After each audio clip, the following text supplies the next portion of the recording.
Good evening, ladies and gentlemen. This is Brock Beard from Last Card on Info coming at you live after the conclusion of the Bass Pro Shops night race at Bristol, where unofficially, pending the results of post-race inspection, Denny Hamlin has pulled off another victory here, not only thoroughly punching his ticket into the next round of the playoffs, where he had already clinched earlier in the race along with William Byron, but also serving notice that, yes, could this in fact be the year that Hamlin breaks through and finally gets his first Cup Series trophy? Well, we're going to find out. We're through the first of these rounds here. Moving on to round of 12 next week for Texas. We got a lot to talk about here for both the Cup Series, Xfinity Series, and the Truck Series from this weekend, as well as no shortage of news, especially what has come through today. I have a couple things for show and tell, including one very special thing I wanted to make sure to show with you on the show tonight. We'll do trivia a little bit later tonight with our late 90s deal here, and we'll go from there. So thank you again for tuning in tonight here. We'll jump right into it. Denny Hamlin, your winner here in the Cup Series race tonight, and Kyle Larson in the second spot, Christopher Bell in third, Chris Buescher in fourth, and Ty Gibbs with one of his best runs of his young career, finishing in the fifth spot, pulling off another top five finish there. Michael McDowell, Chase Elliott, Brad Keselowski, William Byron, and Ricky Stenhouse Jr. closed out the top 10. Stenhouse and McDowell among the drivers that were eliminated from this round. McDowell had a very fine showing that he put together here at the same time. Can you guys hear me okay? Let me make sure. It sounds a little muffled on my end here. Not exactly sure why, but we'll keep playing around with that, and hopefully that'll be okay. So we have, again, no shortage of stories from this. Michael McDowell put together a very good race on this one tonight. I think given the fact that I don't think the expectations were very high for him coming into this race. He seemed to be circled as a driver that most people were expecting to easily be eliminated from this first round. And while he did have the bad luck towards the end at Darlington and really wasn't so much of a factor at Kansas, they put together a good show and were really trying to get pull off a victory here. Seems like a couple years ago he was having a good shot at pulling off his first Bristol win. Seemed like there was going to be an outside possibility of it here, but just those long green flag runs really played into a lot of the veteran drivers that are much more accomplished at this track. And so we were able to see Denny Hamlin and Kyle Larson in particular being very good here for the middle stages of it. But it's not to say that there weren't some surprises along the way. One I have to absolutely mention very early on here would have to be Carson Hocevar. Pulled off an 11th place finish, lost a lap to the leaders not until 11 laps to go. Was on the lead lap pretty much all night. And again, for a driver that has been very early in his Cup Series career, now a week removed from John Hunter Nemechek being announced as a driver of the number 42 for next year, and they're switched to Toyota after a miserable start to the year when they had Noah Gragson behind the wheel. It really seemed like there were questions up in the air about whether it was the driver or the team. Definitely Jimmy Johnson's added involvement in the program, if that had upset some of the progress the Petty GMS organization had with their win with Eric Jones at the Southern 500 last year. But Hocevar has roundly responded here in these last 3 weeks. I think he's been improving in each one of these races here, and gets a new career best in the process. An 11th place finish there, ran as high as 5th at one point, I believe at the end of stage 2. He had climbed up there. Just a massive performance out there, and I think it really should get people very excited for what the future holds for the Legacy Motor Club. Hopefully the transition to Toyota won't be as jarring as what happened earlier this year, and the transition to Jimmy Johnson's ownership at the beginning of this season. But a massive performance there. And again, for the entire team, not just the driver, the fact that the pit crew was performing, there was one stop they had where they only lost one spot at a time where a lot of the playoff contenders were losing one or two spots. Getting up there and battling William Byron for position, so impressive.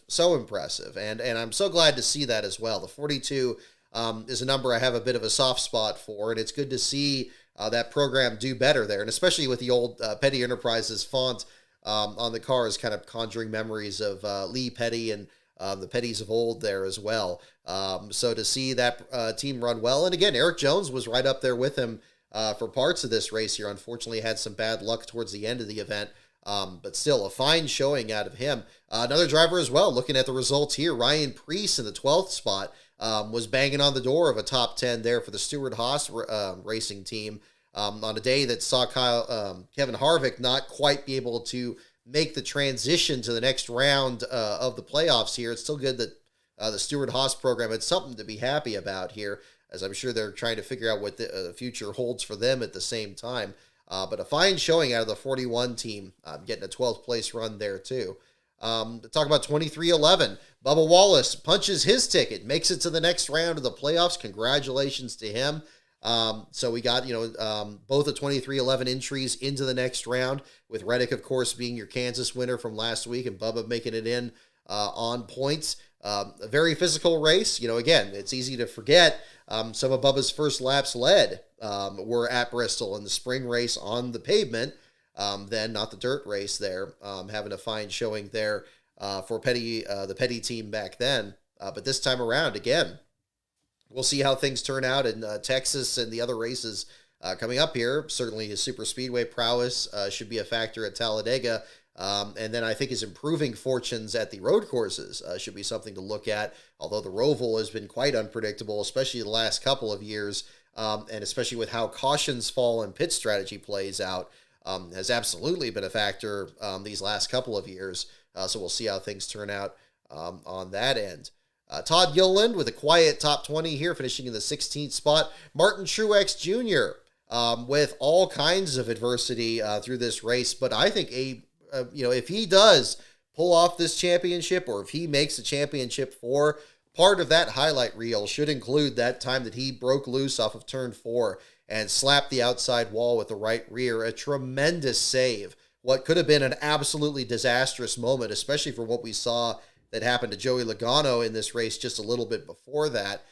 When he slipped out there and that car stepped out with that flat tire, and to make sure that, he bounced off the wall but didn't break the toe link there and was able to still get a decent finish. Not a great finish on, by any means there, but still finishing 2 laps down in the 19th spot. It could have been way worse, and especially with how low the attrition was. We talk about that on this show a lot, especially this year. It seems like we've had so many races where last place not only finishes under power, but within about 5 or 6 laps of the race winner. The margin for error is just so narrow.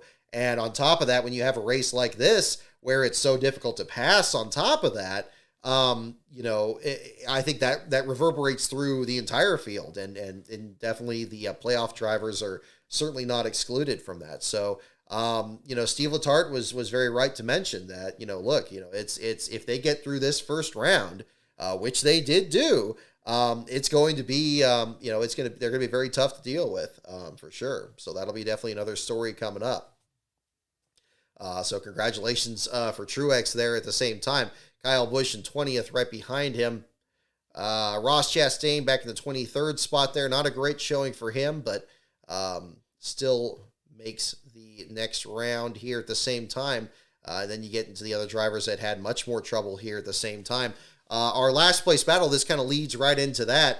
Earlier in the race, it seemed like BJ McLeod was going to be your last place finisher. He was having all kinds of problems with the handling of the number 78 after he had also struggled in Friday's Xfinity Series race driving for the Emerling Gase team. We'll talk about that race a bit more a little later in the show tonight here. But then you had the tangle between AJ Allmendinger and Austin Cindric. Despite the fact that Cindric's car was ramped over the back of Allmendinger's left rear, it seemed like Allmendinger was going to have more serious damage and definitely more potential for that. We had actually a very similar wreck here, I think back in 95 or 96. I believe it was Ricky Craven or Dale Jarrett that was involved, that somebody ramped over it and actually tore open the side of the car a lot. We didn't really see that here. It got rumpled pretty good there on the 16 car, and he was already having a rough run of it there after losing a lap. But Cindric seemed to actually have more damage there. He spent more time on pit road, had to take more pit stops, got some pit penalties, I believe, on 2 of those stops, dropped him about 4 or 5 laps down, and really well past the halfway point going into the final stage. It looked like, yes, we were gonna have another race where everybody's within 5 laps of the leader. And yeah, you have a scenario here where the intensity starts picking up, And when that intensity picks up, you can have somebody that gets shaken off here and could get tossed right out of the playoffs. And that absolutely did happen. So right after the restart, I believe 2 laps after the restart, we have Corey LaJoie, who himself was having a fantastic run, leading out there about lap 100, maintaining that lead even before the rain came to cause that caution there, as Christopher Bell was tracking him down. One of the best runs we've seen out of LaJoie at a non-super speedway in particular. Definitely needs to be recognized here. But unfortunately, he gets in a bit of a fracas there with Eric Jones, gets spun out down to the inside, slides up right into Joey Logano, who was mired back in traffic after having a disastrous night already. That night gets so much worse when it rips the left rear wheel free of his number 22, and the team has absolutely nothing they could do, just catastrophic suspension damage. He ends up going behind the wall along with the other drivers that were involved in Justin Haley and Ryan Newman and Ty Dillon. Dillon was on the same lap as Logano and ended up being finishing ahead of him, but Haley and Newman going behind the wall actually dropped them to the back of the field here. So it actually mitigated a little bit of the damage there, that Logano wasn't your last place finisher. I believe he was the last place finisher in the spring race when it was a dirt race back this past spring. And he was having a chance to potentially actually jump into the last car championship battle here that's now down to the last, 7 races we're down to here for the championship. So that could have very easily happened here. Logano has just been a little bit off this season after his championship effort last year. But Logano, regardless, ends up in the 34th place finish there and bumped him out of the playoffs, which was very surprising. Certainly definitely helped the case for Martin Truex and Bubba Wallace as they were trying to get back in, helping close the gap there. But even then, Truex in particular, as we mentioned, not already having a very good performance out there to get back up into the mix there. But Logano in 34th, and then you have to feel for Kevin Harvick at the same time here. I just saw his interview before starting the show here. Really felt like they just didn't really quite have it out there. And, you try to stay positive as best you can. If your car doesn't have a whole lot of speed or you didn't qualify that great, that's one thing. Then you lose 1 lap and then you lose 2 laps. Really suddenly the race just kind of gets away from you there and you start running out of laps. And that was really the kind of the situation there for Harvick. So a rough deal for him. I was really hoping that he'd make the championship 4, especially after how well he had performed at Phoenix this spring. He still has the potential to at least extend his record top 10 streak at Phoenix with the championship race coming up this November, which will be our next trackside coverage here coming up here pretty soon. However, will not be as one of the championship 4, which is too bad. I think it was maybe a little bit too much to hope for, given this being at the end of the season and undoubtedly so much that's going on behind the scenes as that program gets ready for Josh Berry to take over next season. But still a heartbreaker there. I think that was definitely going to be something that was going to be exciting coming into this. But again, pending the results of post-race inspection, which I think still shouldn't be too much of a change there. That's going to be the situation there. So an unfortunate deal there for Harvick and for Logano. Both the defending series champion in Logano and Harvick will basically close out his career with just the 1 championship. Really speaks to what it was for him to be able to punch his ticket and claim that title in his first year with the Stewart-Haas effort back when they were operating Chevrolets back then.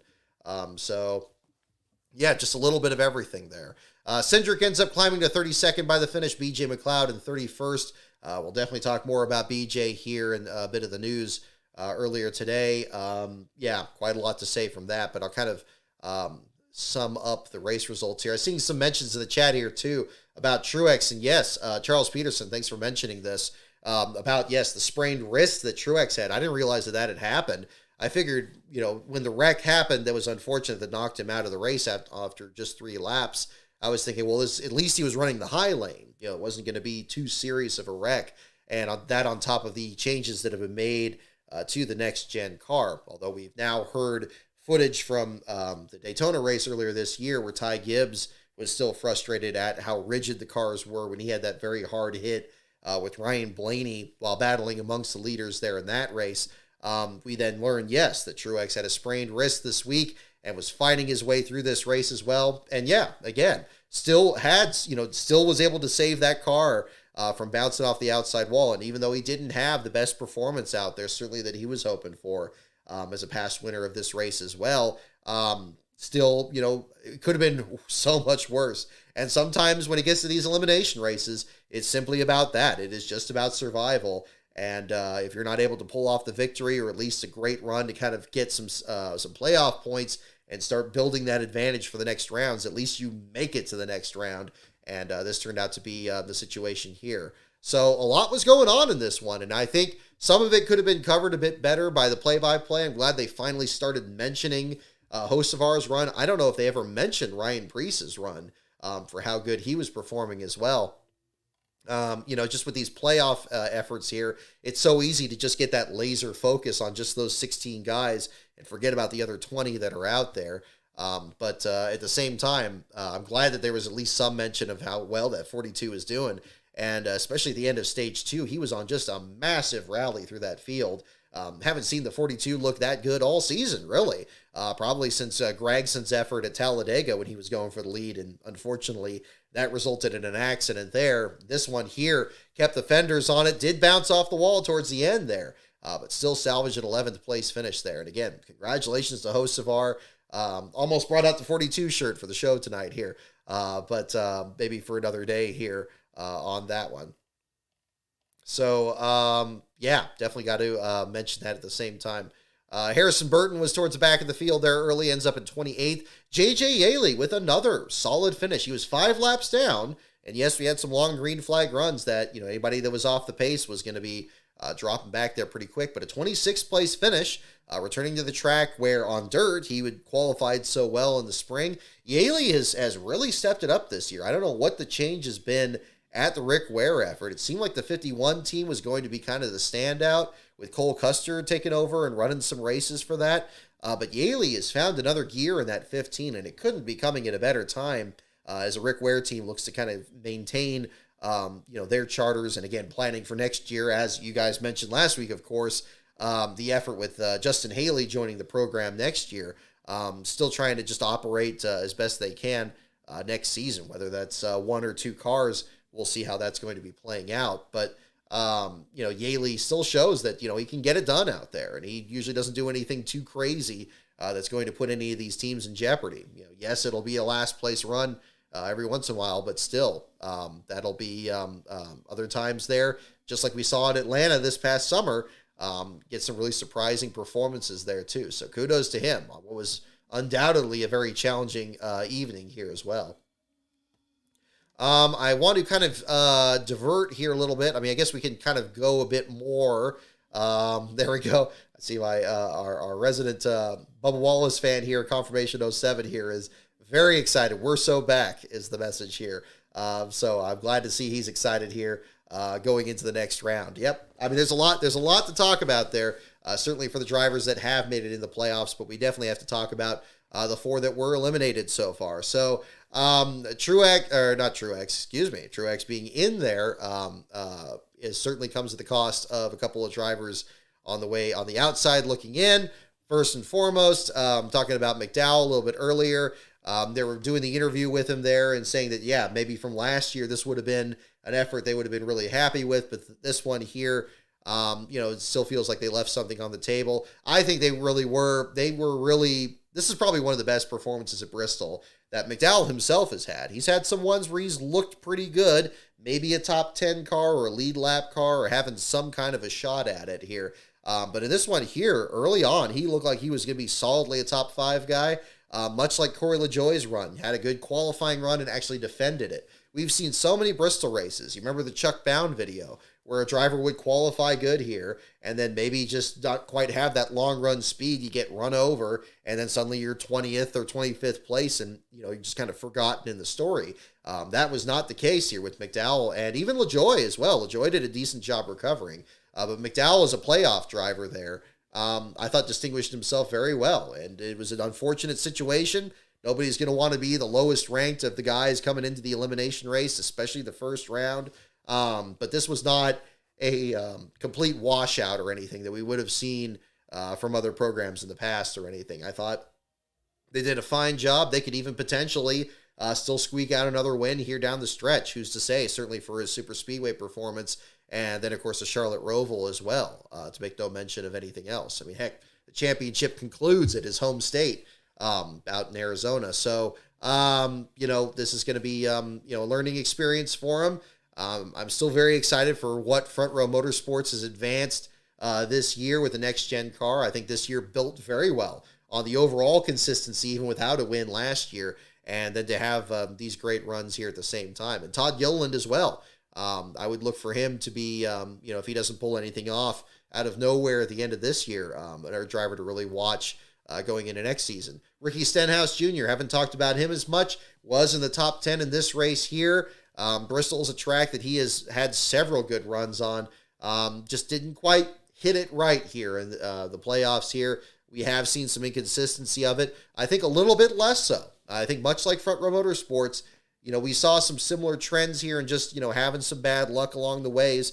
But some of those bad efforts were actually, started off very promising. I think back to the spring race at Richmond, where Stenhouse had such a fast car there and had a mechanical issue that put him behind the wall, and he ends up pretty much in last place, if not very near it there, on a day that, maybe if everything had gone right, they would have had a top 5 or a top 10. They probably had a few races like that play out this year. But unfortunately, it was just too much for him here, and they end up missing the cut there too. And then again, same thing with talking about the two drivers a little bit further up the rankings, both Joey Logano and Kevin Harvick.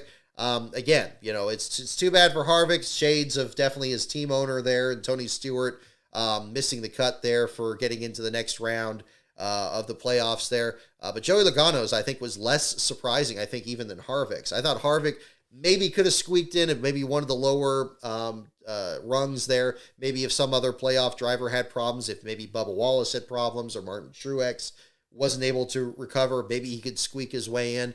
But Joey Logano, I've been pretty disappointed in his performance most of this season. It seems like he's been just kind of just a step and a half behind here a little bit, which is a strange thing to say, given the fact that, of course, he's one of the race winners from this year, and you would think would just have a chance to just punch his ticket anywhere. But you think back to the pole in the spring race at Vegas, where he finished last, mechanical issues in the dirt race at Bristol, where he was the first race winner. And still is a chance, still has an outside chance at getting the last car certificate at the end of this year. Is that going to be the story? That could be one thing that plays out. Again, it's a tough deal for those guys, and definitely something to be looking ahead to at the same time. So I definitely want to talk about, I want to get my notes out here because there was no shortage of stories from earlier today, and I don't want to kind of miss one to talking about others here at the same time.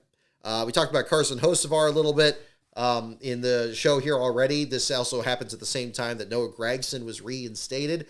Again, talking about the team's performance first half versus the second half. I think this is wonderful vindication for the team itself, that they're having good performances at the end of the year. If they had struggles earlier this year that were team-based, it's good to see that they're at least working through those. And I think that's helped out Eric Jones as well for the good runs that he had at both Kansas and at Darlington, even in this round, even as a non-playoff driver. So that'll be other things to look at.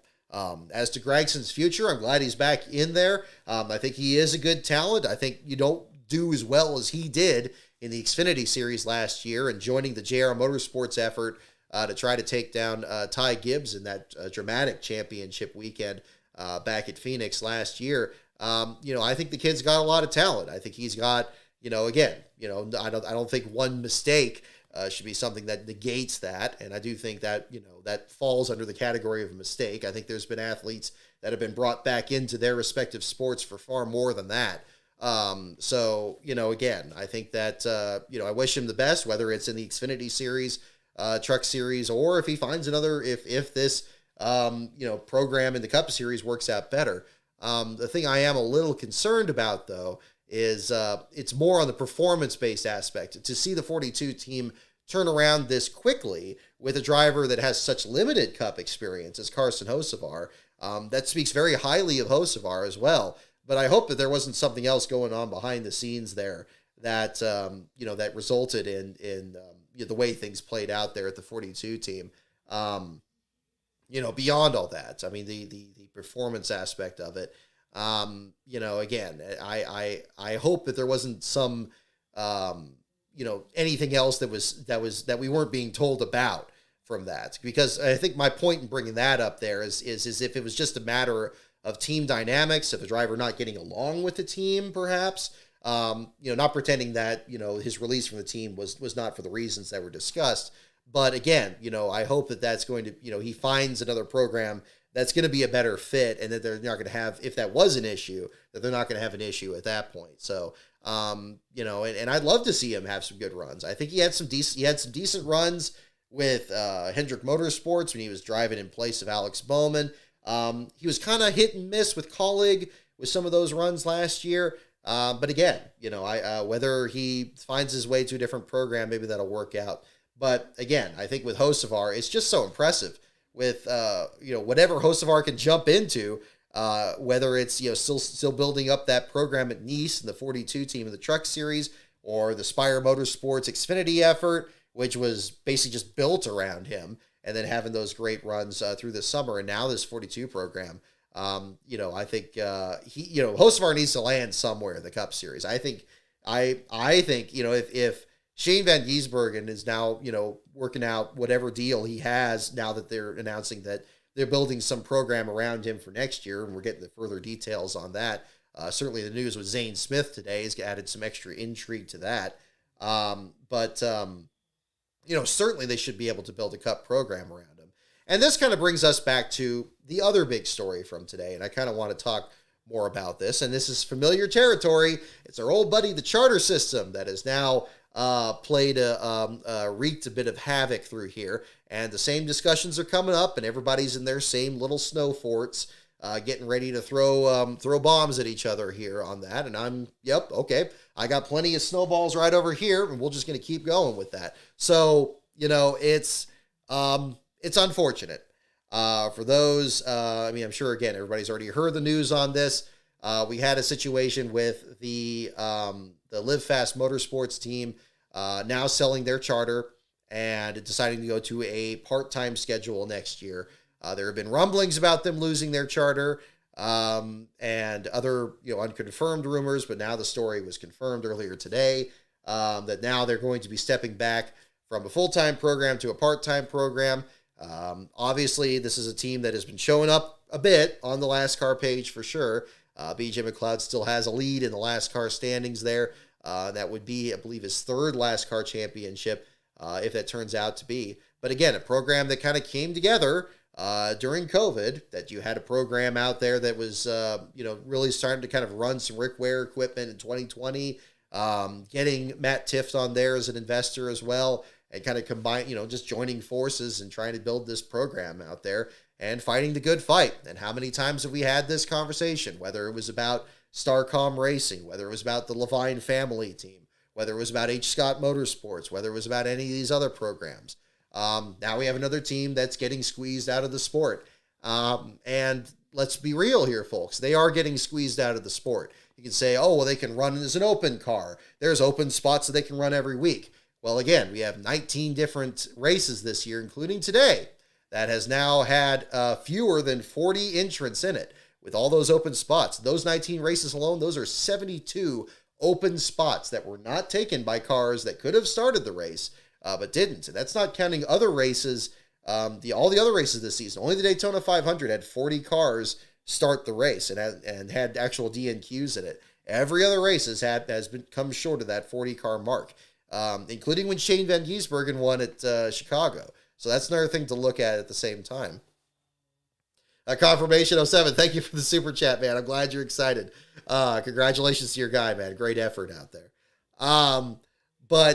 Again, yeah, it's unfortunate and it's heartbreaking with the deal here with the Live Fast team, that they've really tried to do the best out there that they can, try to build an organization out there in a sport that has changed so much. I mean, and the charter system, since it was introduced in 2016, 2017, it has fundamentally altered the complexion of the Cup Series garage. It's palpable. Even in the limited time that I've been doing, working trackside and working in the garage area, you can see the difference. And it's even more noticeable when you have a combination weekend with Xfinity or trucks. An Xfinity or truck garage feels almost like a Cup garage would have maybe 10 or 15 years ago. And in some cases, those are programs that have kind of filled that area out. But the Cup Series, it's become this very elite group, and really, I think that this rhetoric we're hearing about whether or not the charter system is going to come back in 2025, the damage has already been done. This was ultimately, I feel, the goal of this program. It wasn't just to be a golden parachute for a big money team like a Chip Ganassi program or something like that, where they could be rewarded, they could get a cash incentive for their if they decide to step out of the sport. It's so much more than that. I think that's much more of a rare example. What it is it's a way to really squash these small teams.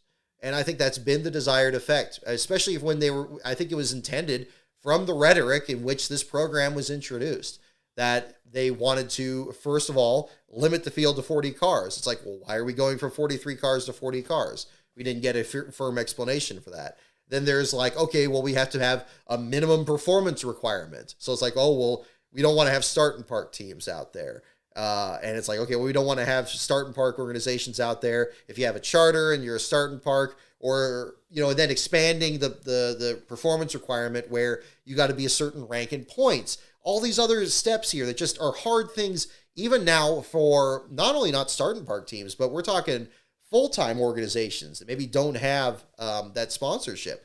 And then on top of that, you now limit the amount of charters you have to just 36, which was a completely arbitrary number of just the teams that were full-time for X amount of years before the charter system was introduced. So you have artificially made scarce the only spots that are profitable in the sport. And that is the situation. They're the only ones that are profitable because you need to have a charter to get any decent share of the actual race purse. And the idea was you have a charter that, okay, you could market yourself to sponsors easier. And what that was better for was actually the small teams. With Starcom Racing, for example, that was something that they were very dependent on. And they used the charter to be able to market to different companies. And they would put that money back into the team. And they would have these different sponsors each week that would help them keep going. And then they would be able to help build up their program. But what was the reward for that? People would always just poo-poo on that team all the time, whether it was Landon Castle in there, people making jokes at Quinn Houff's expense and everything, and just wondering why this team is out there. It's like, well, wait a minute. They're one of the 36. They should be, they're in that elite group. And you could be critical of, buying a charter or anything like that, but that's the way they designed the system, is to buy your way in. But they were put in the same situation that Live Fast has been in, and that H. Scott and these other programs have been in. It's awful. It's not, and that's the most perplexing thing to me, is when all the comments, and I don't want to single anybody out on this because it was a lot of different people that were putting this out today. And the rhetoric was, oh, isn't this wonderful? Isn't this great for the sport? Isn't it amazing that the valuation of a charter is $40 million? It's like, okay, yeah, that's remarkable. $40 million to not only to start a cup team, which is a whole separate thing, but a $40 million valuation on the right to be able to get a decent share of the purse when you start a team, and subject to all these same performance requirements, which are still there, that you could start a program. But that money there, I mean, that's, it's going to reach a point here where the money that you're spending on buying the charter is not going to be offset so easily by your share of the purse anymore. If we're getting into that stratosphere here, I think that's probably why they're revisiting the actual charter system being in place. But again, the thing I always get back to is you have this charter system in place and it's designed for failure. It's designed for failure. It's designed, the money you get for selling your charter, you're only going to get that money if your team has failed, or if you want to get out of the sport. It's not a system that's based on rewarding teams. It's not a system that is based on actually encouraging improvement. Like, say you have a team like some of these start and park organizations like Phil Parsons Racing, and like Tommy Baldwin's teams that built themselves up. It wasn't something that was ever designed to reward them, and those teams ultimately did not get charters.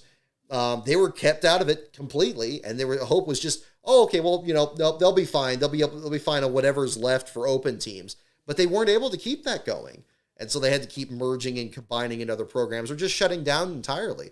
Tommy Joe Martins expressed this perfectly today. I didn't have really much else to say in discussing on it. That you have to make that it's made the Cup Series so much of an exclusive thing. Whether that was and whether it was intended or not, strictly speaking, it's become that way. The open spots have always been an illusion right from the start.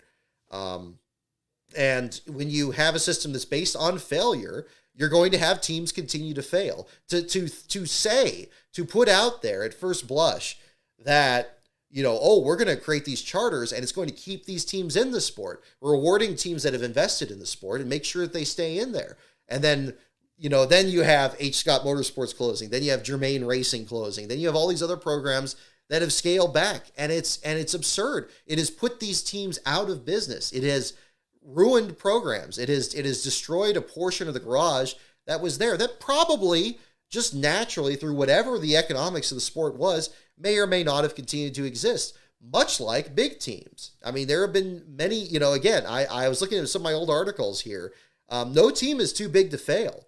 We don't have Petty Enterprises cars built in level cross anymore. We don't have Budmore Engineering anymore. We don't have all of these legacy programs. We're fortunate to have some semblance of Richard Petty and the Wood brothers still in the sport. And you could look at that two ways. You could look at that and say, well, that's why we needed the charter system. If we had it back then, they would have been able to stay in the sport.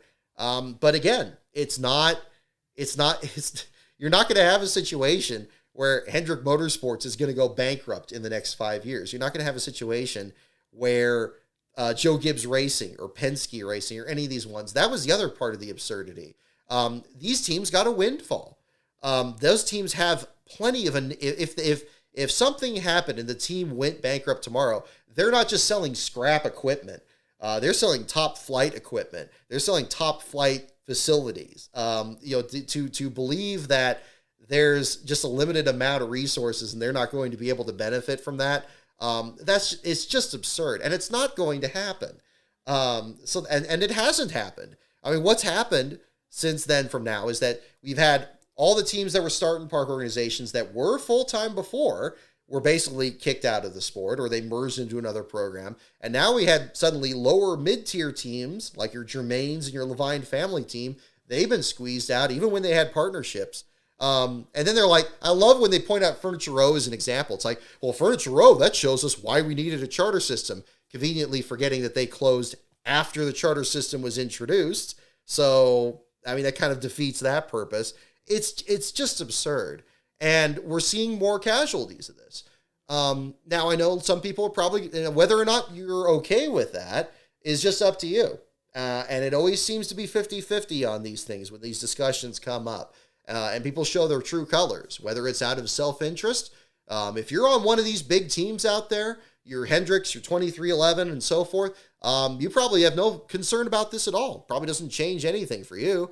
But if you're on a mid or lower tier team, it's life or death. And it's very easy to slip in there. And if these other teams are gone, and maybe that's replaced by another program that comes in there, you could be the next one on the chopping block. And I'm sure that was the case for a lot of these other organizations that have come through. And it's particularly perverse when you have teams that were parts of like the Toyota racing development programs, like the not only Furniture Row but also the Levine family team, that one by one it's eliminated them from the program as well. It's just terrible. It's terrible, and to make nothing of the potential for new teams to come in. We can get real excited about this news with Zane Smith today in Trackhouse, and it's like, oh, isn't this great? He had this development deal with Ganassi that was around before Ganassi got bought by Trackhouse, and now they can cash in on this. Look how many eggs had to be cracked to make that omelet. It used to be, if a driver was good, if a team had grown up organically, they could just go in there. And sometimes they would, sometimes they would get into the sport and they would buy assets from a team that closed, but that was just kind of part of the sport. Now it requires a team or several teams to close to get this to work out. So it took the charter that went from Levine, from the Live Fast team over to Spire Motorsports, and there's a lot about that team too that I kind of have issues with too. It goes through Spire Motorsports, and then it's going to be handed to whoever was actually buying the charter, whoever and then in the case of the Trackhouse deal, it's like, okay, now we're hearing that there's going to be a partnership with Spire and Trackhouse where he's going to be running Spire cars.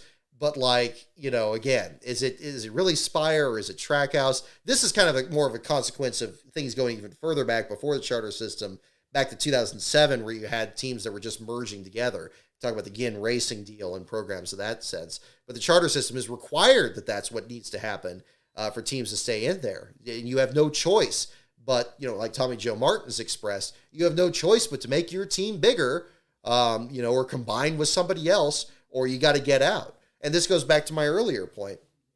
When you have a situation where, your team is squeezed out and you sell your charter, it's get out and stay out. I mean that. That's absolutely the rhetoric. Every single one of these teams that I have talked to that has been in that position, it's the same attitude, that we have contributed to the sport, and that we have fought for the sport. We tried to contribute to it, put the best program together, and we leave as the same way that we came in, just as nobodies, just as if they were never there at all.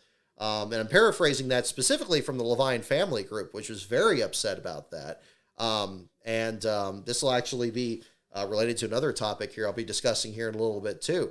Other programs that just left the sport and didn't want to leave, or just left under other circumstances there where they were kind of forced to leave out. It's disgusting, I think. And I think it's repugnant to the spirit of stock car racing, which is always, it needed to have independent drivers as regular figures of the sport. And that was what the sport started. It didn't start with super teams. It didn't start with like Carl Kiekhofer or back then, or Rick Hendrick more recently. It started with single car organizations. With multi-car teams. And once that took hold, they were on borrowed time, and perhaps, again, this would inevitably have happened. But why did it have to happen this quickly? Why did it have to happen this artificially? Because there's just enough people that don't care. And that's really the situation here. And you can look at the glitz of, I'm happy for Zane Smith. I think this is a huge get by Chevrolet. I know that he was very emotional and wanted to work at Trackhouse, and he's, by God, he's earned it from what he's done in the, in the truck series as a champion from last season. And has continued to run very well this year. I mean, I'm a little concerned for front row. Hopefully they find somebody that's a good replacement. I think he's in a very similar situation. I saw your comment on here, Brian, on that, and talking about doing a full-time season for Hocevar in the Xfinity series. It's a very good point. But I think I'd kind of almost put Zane Smith in the same category as that too, because we've seen Zane Smith run solidly in the Xfinity series, and just kind of a part-time effort here with RSS racing, and not had a lot of Cup Series experience, but still kind of doing a bit better. If he's in a situation now where he's in a Cup Series deal, I really think Hocevar should absolutely be in a Cup Series deal there too. I think that's kind of where it needs to be. But now we come to with this whole situation here with the charters where all these programs had to close down or get moved around or merged or absorbed to allow this to happen. And as good as it is for Zane and as great of a career as he's going to have, it's another step towards what I was talking about back in 2017. We're going to end up in a situation here where we're going to have far fewer teams that have more cars or more satellite teams. I mean, come on, you got a 2-car team at Trackhouse. They're partnering with Spire Motorsports. They're basically going to end up, that's constructively going to be a 4-car team. That has to be. If they're going to have cars out of the Spire program, if Trackhouse tells Spire to jump, I'm sure there's not going to be much bargaining of a bargaining position they're going to be in here. That's going to be difficult already for the 77 program there. But it's also going to be difficult for Corey LaJoie, and as much as the hard work that he's put in with that program. We'll see how things shake out there. But I wouldn't blame him if he felt nervous, and that was probably a reason that he ran as well as he did do tonight. There, he's probably maybe was thinking that he's running for his job. It would be interesting to hear what the story was here and his view from the race tonight. But see, this is the thing. This is all these things have to be just cracked up to create this, and as much of a positive and how great it is to have Trackhouse Racing in there and all the positives that have been gleaned from that and how good that program has been. Again, we lost Chip Ganassi for that. We lost other programs that had to be part of that same development. And then you look over at 2311, and it's great having Michael Jordan and all the flash and flair of that team, and Bubba Wallace, getting more wins, and Tyler Reddick being a championship contender. But then again, the same Toyota deal that was from Furniture Row Racing and from the Levine family racing, those teams were lost in the same process. Would it not have been better if we could have had a sport where Trackhouse and 2311 developed their programs, maybe from the same partnerships they had with Childress or Gibbs to begin with, and we still had those other programs there, and they could compete. And if Levine or Furniture Row or any of those programs couldn't keep going and they closed, I mean, that's part of it. And, if they only had like shops or the cars that they had to sell, that's the way the sport always is. That's the way the sport is always operated right from the start. And again, there's been up economies, there's been down economies the whole time. But to create this artificial ceiling, and I do feel like we're getting closer to a bit of an upswing here in the sport. That we're getting back to a level where you have other investors that are trying to start teams, but they just can't do it now. That's just terrible, and that needs to be revisited there. So I really do take issue with looking at this team that is basically closing. BJ McLeod's team, whether you like them or not, folks, I mean, they're scaling back. They said already in their release today that they're only going to be able to be a part-time team. We don't know how many starts that's going to be. So it's already not the same as Ryan Priest's deal in the 37 in the second JTG car when they lost that charter and he was a full-time open team. We may not see that again. The numbers already don't add up with this next-gen car. We don't have 40 car fields each week. It's one thing if we had a whole lot of open teams out there and they're supporting each other somehow. That just doesn't exist. That's the really frustrating part here. We may not see, it could be like the Beard Motorsports team where maybe they only do the super speedways, or maybe they only, have a team that only does the road courses. It used to be you had a whole dozen of these teams or so, and they would overlap enough that the net effect of that was still a full field. But, that's not guaranteed. It could be another lean year next year, and artificially so, just because of this this deal here with the charters. So as to what this means, if the charter system does go away in 2025, I think the unfortunate reality of that is that probably for a lot of people, a lot of people probably won't mind at first that the charter system is gone, because they'll be like, oh, well, isn't this great? We got rid of all the starting park teams. We got rid of all the small teams that shouldn't be there. This team only has one charter, and this team's out, and this team's whatever. We got the result that they wanted, which is a smaller group of, teams that are up to a level, this arbitrary level that they created. Again, what I would hope, what would be, it would be a wonderfully entertaining thought, is if the charter system goes away and we suddenly have a rise of certain field fillers showing up here. If the charter system goes away, does that not necessarily mean that the restriction on the size of the fields goes away? Does that not mean the restrictions on how the purse is distributed go away?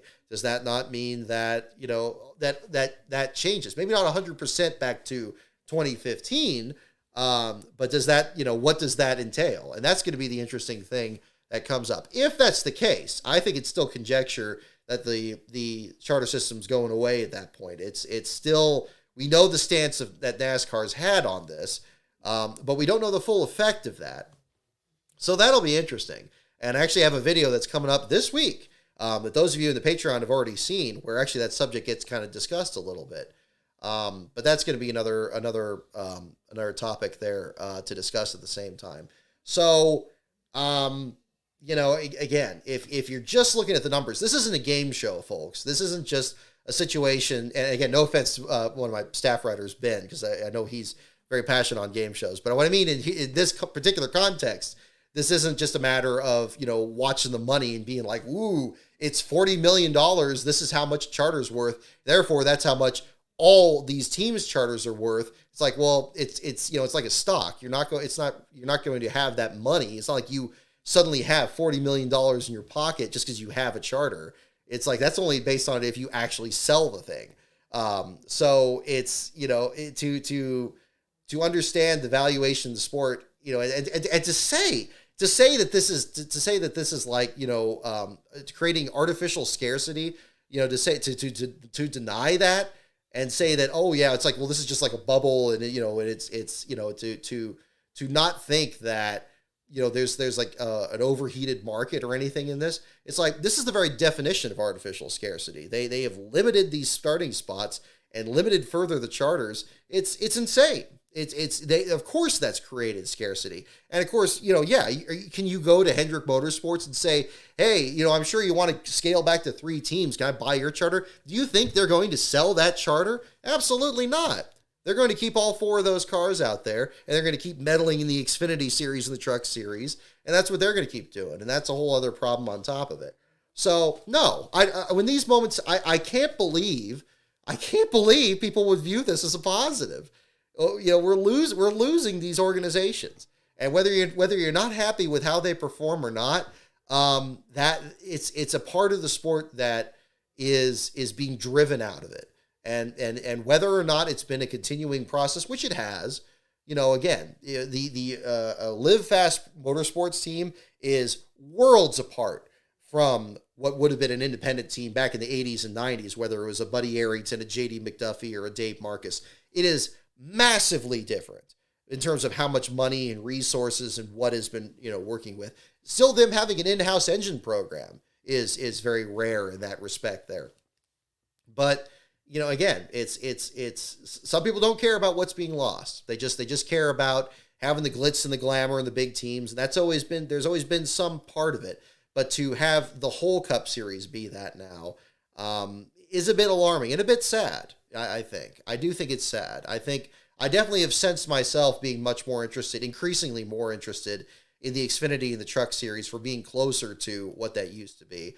And that's sad because, the Cup Series has always been what I've been most passionate about over the years. It wasn't really until much more recently that I even followed Xfinity or Trucks more consistently. It used to be the Cup Series was good enough as a standalone product, and it had every one of those elements, whether it was a big team or a small team, road course ringers, West Coast specialists, all these different programs in the mix there. And whether or not that was sustainable on its own, and that was inevitably going to turn into what it has now, maybe, but did it have to change that quickly? I don't know. So, I've already said too much of it on that, but that's kind of the, where I stand on that. But, it's another, it's another phase in where the sport's going. But, it's going to be an interesting couple of years. If we do have a revisiting of the charter system as it stands, or a consideration of abolishing it entirely, things are going to get very interesting. That is going to change things a lot. And things are going to be very interesting for the people that spent tons of money on these charters, for sure. Buyer beware. I guess that's what you can say in this sport. It's like, is this system so great for Denny Hamlin for buying the other charter for 2311? Has this system been fantastic? For people who have had to buy their way into the sport, if they turn out that there's a very narrow window in which they could have, where that system gets eliminated and they could have just gone back to just starting a program and not have to pay this extra fee, because it's basically a fee.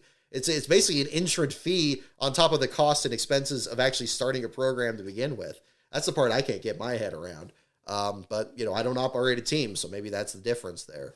But I still don't view it as a positive aspect of it there too. So that's a different one there. But again, I don't expect everybody to agree with me on that at all. But I mean, that's again, it's getting to a crazy point in all of this here too. So I would, but it's interesting to see. It's interesting. I think people, people on either side, have kind of their views on all that. So we'll see what happens. Yeah, Brian, you got a very good point on Joey Logano. Yeah, bringing him to Cup too quickly and he almost didn't make it. Yeah, I mean, that could be a situation. And I would apply that to any of these drivers that we have in this group. Yeah, again, I mean, the worst thing in the world would be to have Hocevar get into the Cup Series. Going back to the earlier point here on the developing talent, for him to get into the Cup Series and then have Joey Logano, or even worse, like a Casey Atwood situation, and you just flame out, and then suddenly you're in a worse situation than you would have been if you just did a slower progression up the ranks. Yeah, that would be a problem, and that's something that I think should be looked at. I can't help but notice with Josh Berry's ascent to, I keep reminding myself he's going to be in the Stewart-Haas number 4 next year, because every time he gets in an accident, like Sam Mayer's interview on the radio after his Xfinity Series wreck here, saying like, oh, this doesn't sound like very Cup Series performance out there out of him. Now, in Barry's case, he had a cut down tire. I don't think that was anything deliberate that was triggering that wreck. We'll talk about that in more our Xfinity portion of the show here. But jumping to the next level too quickly. Luckily with Barry, he's had some full-time Xfinity experience. But with Zane Smith being very limited in the Xfinity Series, and Carson Hocevar very limited in Xfinity, what would be the solution there on that end? For Hocevar, it may just be because there's not going to be enough seats available that he would have to do some open rides there and doing some efforts. But then that goes back to the earlier point there. Are there going to be enough open rides out there that a driver like himself is going to run? We've seen with the Legacy Motor Club, they had that part-time third effort for Jimmy Johnson. Obviously, with the tragedy that happened earlier this year, that's changed what's happened with that program, and we haven't seen that 84 back out there. Would that be a program that maybe they could at least have Hocevar do as a part-time effort? And then, yes, like you said, Brian, if he does a full-time Xfinity to get that under his belt, whether it's with the Spire effort or somebody else, get a better idea of where his limitations would be. Would it be struggles at the road courses or the short tracks or wherever else? Same could probably be said of Zane Smith, in spite of his Truck Series championship. Again, kind of hit and miss in the Xfinity Series up to this point. Should he have a full-time Xfinity effort before he gets this ride? Unfortunately, I guess it's too late for that, because now he's already he's going to have to jump, and it's going to be, sink or swim in what happens with him at Trackhouse next year. We'll see. So I don't know. But it's a valid point. It's a very valid point. Let's see here. Yeah, Colleague just recycled Hemrick. Yeah, that was an unusual choice too. Frecklegate was certainly an interesting aspect from this week too. Let's see here. So, oh gosh, we're talking about the commercial with the carrots. Yeah, well, we could talk about that too. Let's see. I've already talked about that program there. Yeah. Let me go ahead and get into our Xfinity portion of the thing here tonight. We don't have any word on inspection, I guess, yet. We'll see what the situation is here. Kudos to NASCAR for moving up the start time for the race tonight. I know it ultimately turned out to be a situation where the race still started at basically the same time it was going to, but with all the rain they've had this year, I'm glad they're at least looking at it and trying to be more proactive with trying to get these races in. I don't know what the weather is like at Bristol right now, but I mean, maybe that extra time would have made a difference there. But I'm glad they're trying to be more reactive. It's almost something they got to look at each week because we just had just an absurd amount of ill-timed weather events all season. But I think that was impressive. The other thing I guess we got to talk about here on the Cup side before going to Xfinity here is the news that came out, I believe, on Friday, where we still don't have the 2024 schedule, but we're not going to have a dirt race at Bristol. And I've heard a lot of interesting debate on this subject as well. I think it was Dale Jr. that pointed out that the advantage with doing a dirt track race at Bristol was that you had much more banking that you would have at a typical dirt track, and that it would lead itself to better racing. And I think we have had a slightly improved product over these races as these cars have got used to it. I'm willing to think that NASCAR is probably still looking at another dirt race somewhere on the schedule, but just trying something different from this aspect here. But I think it's good that they're bringing back the 2 races on the Bristol surface again. And I like that they're bringing back the old school element of the Food City 500 next year, whenever that's going to be. And I'm particularly encouraged by what Bob Pockris posted, where it sounds like it's probably not even going to be on Easter, which is nice. I think the Mother's Day issue with Darlington is actually still an even bigger issue, at least a comparatively similar issue there to that I hope is getting revisited too. But yeah, I think that's good, because I think as good as the Bristol dirt races have been these last couple of years, and I think the first one was a bit of a cluster, especially with the rain that happened there, because just like the Chicago street course race, we had to have just an absurd amount of rain in that first dirt race at the Bristol weekend there, and then still put together the best show. But while I think I think that race has really developed into a decent event, I think consistently over those same years, the show that the Cup Series has put on in the night race has been better. I think it's been better than any of those dirt races in each of those years. We saw a lot of drama in last year's race, and I would include that this year. I know that this one had some long green flag runs, but there were some comers and goers, and there were some decent battles throughout this field. I felt very engaged in what was happening here, and I think we would have that in the spring race too.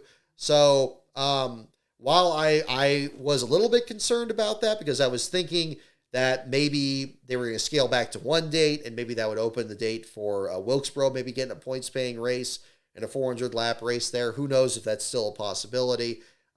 Yeah, I think that's a positive and bringing back on it. And while I see a lot of people that are, trying to make this into a how interesting moment, it's like, I don't think it's to say that, what do NASCAR fans want? It's just, it's like, we tried this. They say they want something different. They say they want dirt racing. We have this dirt race, and now they're happy that it's gone. I don't think it's necessarily that simple. People can want something different and want a dirt race and still have it not be successful. I mean, can we be honest about that? I hate it when we try to make this into a gotcha moment here all the time. Like, it wasn't sustainable, folks. You can't expect them to just keep putting dirt on Bristol every single year and just have that be workable versus going to a dirt track. Even if the banking issue on top of that was discussed, you can't just keep saying that this was the most sustainable option to having NASCAR race on dirt, or that it was an experiment that achieved decent results, but maybe they have something else in mind that's going to have better results. And ultimately, the fans' response on social media is but a small fraction of what NASCAR actually does, because they're the ones that are changing the schedule. People always kind of give this impression that fans responding to things on social media is what changes the schedule. And, as much as NASCAR, I'm sure, pays some attention to that, they're going to do what they're going to do, ultimately. They're going to, it's not like fans on social media can just say, oh, we need to have a race on the moon next year, and then it's just going to happen. Like, it's not. So, and if something's going to be silly and it's not going to work out, that's what's not what's going to happen here. So, people need to really get over themselves a little bit when it comes to these discussions here on this. Which is ridiculous. So maybe NASCAR stopped running the dirt race for their own reasons. Maybe they have another dirt race in mind, or maybe they don't want to run dirt races, or maybe they don't want to develop the tire, or maybe it just costs too much and they don't want to say. There's any number of different explanations for this, but I think the response to it here isn't some big gotcha moment here. I don't think that every NASCAR fan, wants NASCAR not to succeed. Or anything like that. I think that they are trying different things. And, and again, on that same token, I'm glad that at the same time, it sounds like, and we don't know this yet, but it sounds like they're going to do the Chicago street race again. I think that's great, because I think that event didn't get a fair shake this year. It really didn't. And it was for circumstances that nobody could have controlled. Again, the terrible weather. Much like with the first Bristol dirt race, where it was bogged down by rain, I'm glad they didn't cancel it from that first year. So they certainly shouldn't be doing that with the Chicago street race. Now, I know there's a lot of complex politics going on behind the scenes that NASCAR is going to be more privy to than any of us. But I think the fact that you had you had all these things working against it, and you still had people climbing on top of each other, on top of phone booths or whatever the equivalent is nowadays, on top of electrical boxes and watching the race, and then as many people that bought tickets to actually see the race from the infield, and had as dramatic of a finish as we had in the Cup Series race. We haven't even had a full Xfinity race there yet, for the fact that race was called off under such absurd circumstances during it. That should come back next year, and that should be tried again. And I'm glad that NASCAR is willing to try these things multiple years to see if they find their footing. I think that's the only fair way to really do this. Unless the circumstances are just so completely unworkable that it can't shake out. I think it's well within their power to keep doing this. Same thing with the Busch Clash. We'll see where that's destined to go. I guess it's still set for the Coliseum next year. I'm thinking of covering it myself again, because we haven't done the night version of it yet that we had from this last year. We'll see how that all shakes out. But yeah, I think that I don't think it's a big gotcha moment that NASCAR stepped away from this. I mean, again, they had 3 good runnings of it here, and tried it and stayed with it and really tried to improve the product. But again, I think one aspect of of NASCAR is you can't be afraid to fail and try these different things. But again, when you take something off the schedule, you open the opportunity to try something different. I think it's a little bit telling that they're just bringing back the spring Bristol race, which would, unless they're really revamping the schedule, still takes up that race weekend. But I think that's something that's still positive to look at there too. So that'll be it. Let's see. So we didn't get into the Xfinity Series portion. Let's get into that. We have to, let's see. We got a lot. We have to talk about the last place finisher. Did you even mention Ryan Newman's last place run in the Cup Series thing? I don't think I did. So Ryan Newman gets in the accident there with Justin Haley and Joey Logano. Logano eliminated from the race and the playoffs pending post-race inspection. But Ryan Newman now with his 14th last place finish in the Cup Series, his second at Bristol, his first since the Charlotte Roval in 2021. So that'll be the feature in the article tonight, pending the results of post-race inspection. So there's your last place battle on that one. So kind of an interesting situation there. On the Xfinity Series side, heartbreak for Timmy Hill. Good to see him qualify for the race. Look at the statistics, the fact that Carl Long's effort, which is, again, another program that was in the Cup Series and had to scale back to Xfinity and now to basically just one Xfinity car, has now qualified for as many races as they missed this season. Timmy Hill gets the car qualified into the race, starts the race, climbs as high as about 24th, according to people that were at the track. Steven Toronto did some fantastic work at the track this weekend, tracking a lot of what was going on in the garage area. And I really enjoyed following that all weekend. So big kudos to him. Toronto 92 on Twitter, Taranto, not like the city in Canada. But he does a fantastic job. I highly encourage you following his account there for the work that he does out there. But yeah, Timmy Hill was up there, had smoke coming from his car, even from the beginning of the race, ends up dropping to last place there. BJ McLeod was next to last in that race on a rough afternoon for the Emerling Gase team. They wrecked the primary car. Patrick Emerling had a flat tire. They scaled back to one car, which actually locked in everybody else that was in the show. Jeb Burton also went to a backup car, climbed up and finished in the 13th spot. Riley Herbst, after a technical infraction before the race, climbs up and finishes in 8th. But at the back of the field there, you did get BJ McLeod and Timmy Hill out of the race in rapid succession there about halfway through the event. And the bottom 5 completed by our good buddies at JR Motorsports with the disastrous wreck there that Josh Berry was the beginner of, as I discussed a little bit earlier here on the show. Sam Mayer and Brandon Jones also involved in that. And then we have to absolutely talk about Dale Earnhardt Jr. and the run that he had out there. Now, long-time or even short-time viewers of this show will know that I am not a big fan of Cup Series drivers running the lower series. But more recent viewers of this will know that I've softened that a little bit. I'm trying not to be completely irrational with that. My exception that I have narrowed it down to, and this is probably the from the hard marble block of just keep all of them out, period, to the Michelangelo's David that I'm carving out of this here. That's like, okay, this is as far as I'm going to go. Like one more crack of the hammer is going to shatter this to bits, and we're going to have to just start all over here. As far as I'm willing to go is playoff drivers in the Cup Series playoff drivers from the previous season. Not Xfinity or Truck Series playoff guys either, to mention that. But if you're a Cup Series driver that has made the playoffs, that is the round of 16, if you have done that the previous year, you should not be eligible for Xfinity or Trucks the next season. That's as far as I'm willing to go. And I thought of adding another element where if you win the championship, that you should be banned for like 3 years from it. I've actually kind of backed off of that too. I'm thinking that limit by itself would be good enough for me. Because I kind of like the year-to-year deal of it, where if you have a driver like a Kyle Busch that maybe has a terrible year and he doesn't make the playoffs, then it's like, okay, well, look, here's a kudos, here's a benefit there. You didn't make the playoffs, but you can run as many Xfinity or Truck Series races the next year. And that wouldn't be a problem because they're not one of the top guys in the sport.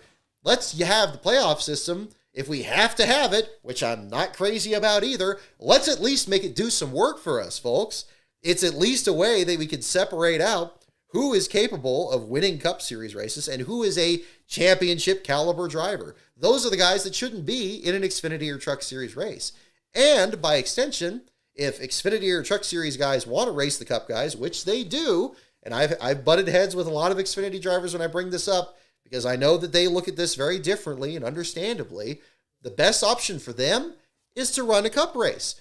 Forget running against one or two of them in a car that's going to just blow your doors off. How about you get in a Cup Series ride and you get to compete against all of them, all of the Cup Series guys.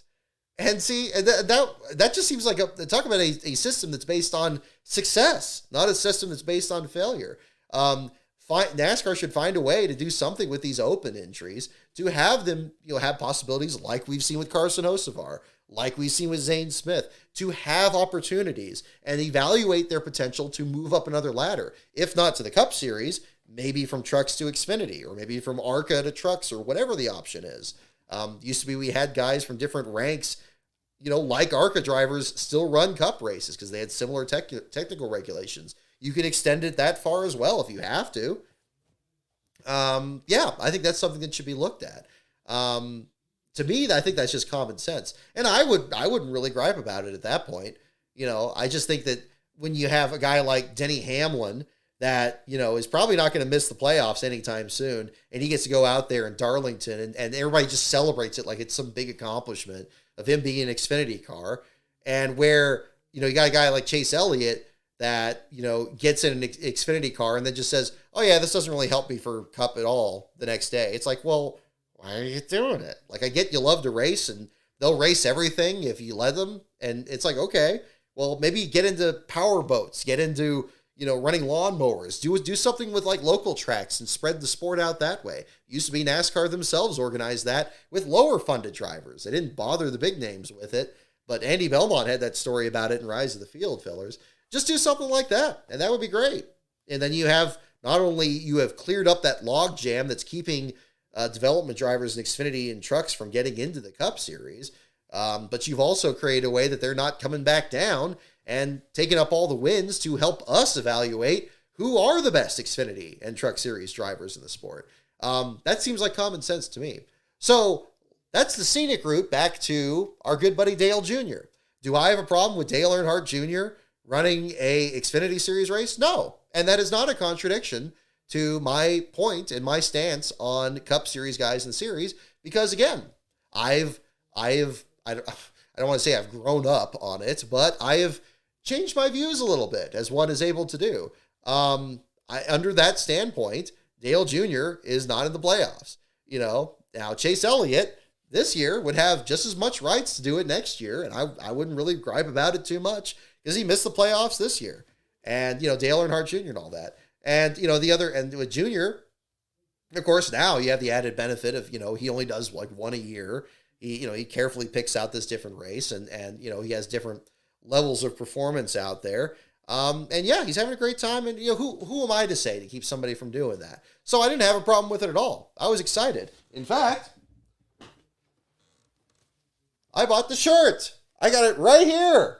Now, I'll tell you this too. There are a lot of discussions about this online about like, is this worth like $40? I'll tell you what, I've had to really kind of limit what shirts I pick up, but this one here, look at this thing. This is gorgeous. This is absolutely beautiful. I will say this is probably one of the nicest looking ones. I was gonna wear this for tonight, but I mean it's almost too nice to wear. I was thinking maybe I'll probably frame it like this quilt over here. Just a beautiful design. All the little things, like you got the Helvetica font from like, the space shuttle for Earnhardt's, name on the back. And this is just the back. I mean, you got the two-side thing. The colors are nice. I don't know if this thing glows in the dark, but if it does, like, that would probably be the completion of the trifecta. So yeah, this, so if anybody's thinking that I'm having trouble with Junior running this race this weekend, absolutely not. I thought that was really cool. I thought it was enjoyable when he was running well. I loved hearing what he was saying on the radio, and I hate how it ended. When he had the fire in the car. Lastbro was a little speculative about the circumstances of that. He was kind of making comparisons to Talladega Nights and thinking, was it really a fire or did he just want to get out? It's like, dude, he was going for the lead, man. I think that was a little different. So, I think that was a lot of fun, and I like that he was at least aware enough that he didn't want to involve himself in the Xfinity Series Championship. But I think he probably kind of surprised himself as to how well he was running there. At the same time, he was absolutely going to be a factor in the finish of that, at least for a top 5. So yeah, I thought that was a pretty, I thought that was an enjoyable thing. And, my concern over Junior specifically in an Xfinity and Truck Series thing doesn't really have to do with the Cup Series guys in the lower series. I'm more concerned about him because, to me, I think Dale Earnhardt Jr. is today's Neil Bonnet. And I don't mean that in the sense of the injuries that Bonnet had and ultimately what happened to him, but more like, Dale Jr.'s, podcast reminds me a lot of Neil Bonnet's Winners when he did that show, which is very much the same. Driver profile, kind of showing more of his, his own personality and all that. I see a lot of Neil in Junior, and maybe that's intentional because Neil was so much in Dale Earnhardt in his father's inner circle, on that too. So, I'm glad that Junior is at least just running, smaller tracks and stuff like that, and he's not doing full-time seasons or anything like that. That's good, and I'm sure that it factored into his decision when he stepped away from full-time Cup racing as he did. So, I do get a bit nervous when he gets behind the wheel, but it's nice that there's that out there, because I think, and I said this when he retired, I think the value of Dale Jr. to the sport was really going to be understood once he got out of the car. Because yeah, he does have a genuine passion for the history of the sport. He does a decent job in the booth. I think he needs a little bit better direction, but he's getting there. Yeah.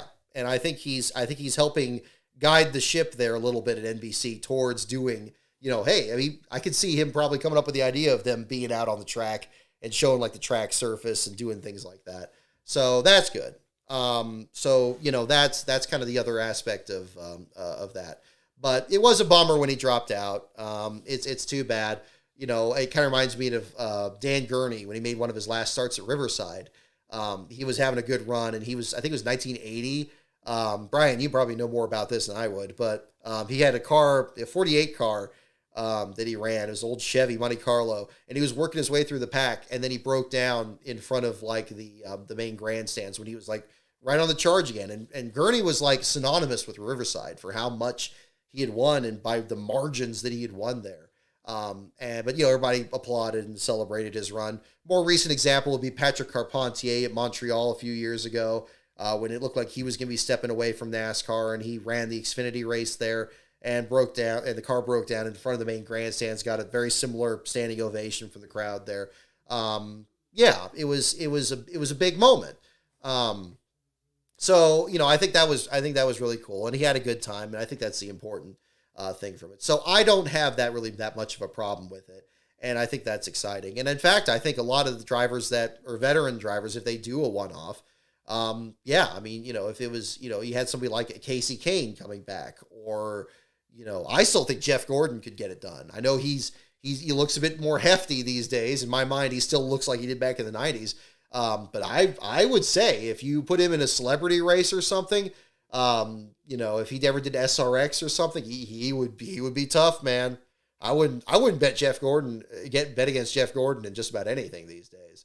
So same kind of thing there. So, but yeah, I don't have as much of a problem with that there. And I think that's kind of the other aspect of that. But yeah, if you're currently one of the big names, if you are, you're a Denny Hamlin, you're a Kyle Busch, and again, I would love for something like that to take its place so that Kyle Busch would get this monkey off his back where he thinks it's him. He thinks it's all about him. It's the Kyle Busch problem. Oh, it's fine when Chase Elliott does it, but it's not a problem but it's a big problem when I do it. No.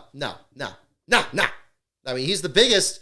He's one of the most flagrant offenders of it, even through this year with the 100th win at the Truck Series where he blew the doors off Corey Heim at the end of Pocono in a rather, unceremonial fashion there. Then we got to make a big celebration about it there, like it's some big moment. No, I think that's perverse, honestly. The only thing more perverse would be that carrot commercial. But that's the situation there. But playoffs should be the demarcation there. And I think that would fix a lot of the problems there and have it from year to year. So this year it would be Michael McDowell. It would be guys that probably wouldn't be running Xfinity or Truck Series races. But it would also include guys like, Kyle Larson and like Denny Hamlin and so forth. I'm repeating myself here, but you take my point there. So that's kind of where I am with that. Let's see. So, going to the Xfinity race, we didn't really talk about the finish itself. We talked about the last place battle. Timmy Hill out with a rear gear issue. Again, a lot of people, big thanks to Sebastian LaForge and the others there talking about the rear gear situation that he had. I couldn't really hear it on my radio. I was doing this from remotely, much like the Daytona Xfinity race a couple weeks ago. That's kind of the challenge. It's probably one of the two most challenging race weekends in terms of covering it because you got the Xfinity, you got the truck race back on Thursday night, and that's always kind of difficult to kind of schedule around a 9 to 5 there, but made it work this week. So we got that there. But the rear gear situation there for Timmy Hill. He drops out and finishes last.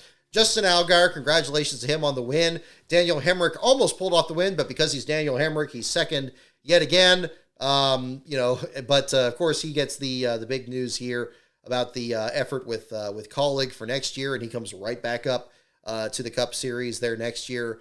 Going to be interesting for Hemrick. I don't know what the expectations are. Colleague seems to just be really off this year, which is kind of strange. Even last year, even on the road courses, Allmendinger hasn't been nearly as consistent there this season as I really expected him to be. He hasn't really missed a step so much in his one-offs in the Xfinity Series. But on the Cup Series side, I was thinking back to Fontana where he wrecked there and just really wasn't a factor at all. I mean, I think full-time efforts, just hasn't, kind of worked out for him. So, for Hemrick next year, I don't know how much he's improved in his Xfinity effort here since then. It's been kind of an off year for him this season, and this race was kind of symbolic of that. Even though they're trying to get, the number 10 team to get as high as they can get in the owner's points, still, we'll see. Best of luck to him. I don't really have expectations one way or the other for him. I think Colleague is still trying to kind of find themselves next year. I think they're probably a little disappointed in how this year has gone with their Cup Series program. Of course, including tonight with Allmendinger and Haley having problems in the Cup Series race tonight. So maybe a fresh start, even with a driver that's established with them, would be a different start. Of course, Hemrick was the relief driver for Ty Gibbs during that tragic weekend at Phoenix last year. So he doesn't have necessarily, no experience in the next-gen car, but we'll see how things shake out for him next season. Kind of a story that was kind of overshadowed by some of the other things, although the Frecklegate deal was kind of entertaining to follow there at the same time. But we'll see what happens. John Hunter Nemechek, third at Bristol. Again, I still got to say, I still think he's underappreciated in the points. It still feels like the broadcasts make it the Cole Custer and Justin Allgaier show. And I think, John Hunter Nemechek, and to a much lesser extent, are our good buddy Austin Hill are kind of overlooked a bit on that. Hill has been getting much more attention because he's now kind of the Mr. Where did he come from in the Xfinity series? Now he's pulling off wins at Pocono and so forth and getting wins where he's not really expected to even be a factor. So that just leaves John Hunter, and they're just kind of like, well, wait a minute. Yeah, he's got all these wins. He's setting these cars on fire during his victory lane celebrations and so forth. I still think you got to take it from him. And I think, we get down to Phoenix there, and he's going to be tough. He's going to be one. I'd be surprised if he doesn't make the Final Four. It's certainly possible. But, we'll see. He's the one I'm fully expecting. I expect John Hunter to take it all in Xfinity. I expect Ty Majeski to take it all in the Truck Series. We'll get to that race next year. Cup Series, who knows? At this point here, I think I picked Harvick in the preseason, so that's all blown up. So at this point, yeah, if it's Hamlin or Byron, it could just come down to that like it did in the spring race. Who knows? That would probably be the situation. Not too many surprising runs out of the teams here. Raja Karuth and Ryan Ellis still getting top 20s. Stephen Parsons keeping going with the SS Green Light effort. Kind of building on their good weekend they had at Kansas last week. 0-7 getting in 19th. That was good to see. Connor Mosack, I still think, is a driver that I've been impressed with in starts and stops this year. This time around getting a 14th place finish there. We talked about the backup car there for Jeb Burton and the recovery he had. That was good to see. Probably the most impressive run, I would say, of the best of the rest would be Ryan Sieg. When he was involved in that incident there with the JR Motorsports guys, I thought he was done for the night. I couldn't believe that he kept that car going after sliding sideways into Brandon Jones's car.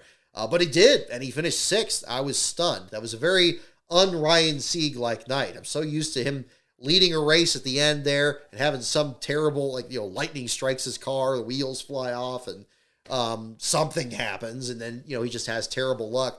But this time around, a very solid 6th place finish and overcoming that adversity, very impressive. I think probably one of his best runs at Bristol, if I'm not mistaken. Let me look at that. At least it feels that way. Where is he here? 17 starts at Bristol in the Xfinity Series, only 2 top 10s. His previous mark was 10th at the same race last year. So yeah, 6th place run, new career best for him at Bristol. I think that's definitely the underdog of the race, I would say, from that effort there. So kudos to him. But decent race, had some comers and goers. You had Allgaier and Custer dominating most of that race there, but Allgaier finishing it off. So kudos to him at the same time. We'll go into the Truck Series portion. Coming up here, we'll do trivia here in a little bit. I have something for show and tell, and we'll get into that there too. We'll kind of jump into this, but we'll do that at the same time. Thank you for everyone for tuning in. We're still got 50 viewers on here for our late night Saturday night show, so we'll go from there. The Truck Series race, I got to say, one other change for the playoffs that I think is something that probably everybody was raising at the same time is how disorienting it is that we have the Xfinity Series playoffs just now starting, and at the same weekend that the Truck Series is ending their first round and eliminating drivers. Their second round. We got people punching their ticket for Phoenix now in this one. It's even more disorienting. So Corey Heim punches his ticket for Phoenix, beating Christian Eckes, who had utterly dominated the race, leading all but 50 laps, gets passed near the end in heavy traffic, and Corey Heim pulls off the victory there. Eckes has to try again, either at Talladega or Homestead. It's a heartbreaker for him. It seemed like he had that one very well in hand. But again, you got to finish the race off, and I was glad to see the race at least allowing a long green flag run to the finish and see the leaders fight their way through lap traffic. I thought was a lot of fun. So again, Eckes still positions himself quite well in points. Is it going to be good enough? We're going to see at Talladega and Homestead. That's going to be the real question for those guys. But we're coming up on that pretty soon here. Grant Enfinger in third, Carson Hocevar in fourth, and Taylor Gray in fifth. Raja Karuth just outside the top 5, finishing in sixth. Another of his great runs this year for GMS. So we got 2 GMS cars in the top 6 as that team prepares to shut its doors. Ben Rhodes, Chase Purdy, Nick Sanchez, and Matty D, Matt DiBenedetto, rounding out the top 10. Carson Kvapil finishes 12th in his Truck Series debut. Aspire Motorsports effort, good effort for him. Connor Jones was also quite good, finishing in 15th. I believe that was a new career best effort for him too. Jake Drew further back in 20th. So again, a lot of youthful talent there, showing some good performances here. But Jack Wood getting the first last place run for the number 51 in a Truck Series race since 2003, which goes back to well past the entire existence for the aspect here of the Kyle Busch Motorsports in the Truck Series. Lost my train of thought there for a second. 51 truck back in 2003 was actually a Rick Ware Racing entry. Carl Long finished last at New Hampshire. Most recent time that number ever finished last. This is not to mention the number 4 team. Much more recently, I believe William Byron was last at Atlanta a few years ago. So it's not like KBM has had their first last place run. But definitely very unusual for the former Billy Ballou and now KBM entry there, finishing in last place and pretty quickly in the early laps there with that tangle with him and the luckless Dean Thompson involved in yet another bottom 5 there. That poor, that truck team has just had so many struggles. It was great to see Thompson run well at Charlotte, but more bad luck here for Thompson. We'll see how he goes in these last couple runs and looking to kind of end the season on a high note here. Greg Van Olst, Memphis Villarreal, and Stephen Malozzi rounding out the bottom 5. Malozzi was the other big, great underdog story from this weekend. I know it wasn't the result that he wanted, but he did climb up from basically starting in last after dropping to the back before the start of the race there. Love the story with him being a server at Outback Steakhouse. We've talked about him on the show here before. He was mentioning that he almost hated he didn't finish in last place in his first start because he would have had an article on him. Then when he did have an article in Martinsville, he's like, man, no, finishing last sucks, and I don't blame him. But I was very happy to, see him get out there in the Outback Steakhouse paint scheme. One of the best looking trucks in that race back on Thursday night, and had a solid showing out there, at least climbing past some trucks there at the end and finishing in the 32nd spot out there. Hopefully we'll see where things kind of go from there. I love that Outback themselves were spreading word about that on their Twitter feed. Just a great story there. I think that was really exciting for them. So I think that'll be something that hopefully is the beginning of something even better for that program coming up there. But congratulations there to Steven on that, and hopefully some better runs coming up for him. Don't have too much more to say on the Truck Series race there. I think that was pretty quick. But yeah. Charles Peterson, I agree. Yeah, Outback Steakhouse is pretty good. I did have to wear the purple shirt I picked up for him earlier this year and bring that out there. Almost went back there again this week. Didn't really have the time to before the Xfinity race this evening. Otherwise, I totally would have. Yeah, we don't have the closest one out here near LASCAR headquarters, but it's a little bit different during the work week there. So that's about all I have on the top 3. We'll get into the Cup Series. We'll get into the trivia portion and the show and tell here. Certainly been a later show here, so we're already past midnight on the East Coast. Thank you again for tuning in. We'll do some trivia here to wrap up, and I got a little bit of a show and tell to show for you guys. I don't think we have... No, we don't have an official call on inspection, at least not on Pocris's page yet, so we'll kind of go from there. Okay, so as a little bit of a reward here for those of you guys tuning in, I do have something special to show you here that those of you in the Patreon have already seen, but I want to kind of have it on here. So we'll get into our categories first. So while you guys are picking the categories, we'll do the show and tell portion. So again, NASCAR, pits, teams, tracks, drivers, and the wild card. Definitely let me know which category you'd like from those. These are late 90s questions, so some of them may be a bit more out of date from current statistics, but we will find out. I believe we'll do some questions here too. So again, the categories are NASCAR, pits, teams, tracks, drivers, and the wild card. One moment, please.